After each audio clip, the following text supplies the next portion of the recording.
මල්ලි. මෙතන ලොකු හැවක් තියෙනවනේ. මල්ලි අර උදානම් පොඩි හැවක් තිබ්බ ඒක මට හරියන්නේ නැහැ මල්ලි. මම සාමාන්‍යයෙන් ලොකු හැව වල තමයි නානවා නම් නාන්නේ. පොඩි හැව මට හරියන්නේ නැහැ නේ. ඉතින් මෙතන හොඳ පොට් එක හැබැයි ඈ. අතුලත් හොඳට තියෙනවා. මොකද ෂේප් එක ගන්න දුර.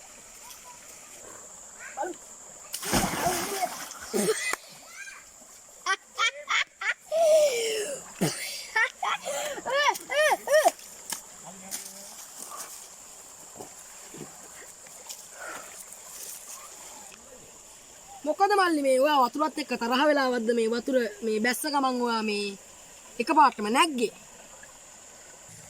නෑ මල්ලි. එහෙම මොකුත් නෑ.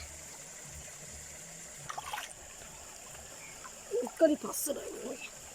මල්ලි මේකේ ආන්දු හැම ඉන්නවද? මං ආන්දුන්ට බයයි මල්ලි. ඒකයි. ආන්දු මොකෙක්වත් ඉතුරු වෙන්නේ නෑ මල්ලි ඔගේ. ඒයයි මල්ලි. නෑ මල්ලි. ඕක ඉන්නවා හෙනපත කිඹුලේ. ඕක ඔක්කොම ටික කාලා. අනේ අම්මේ. යකෝ බුල්ලු.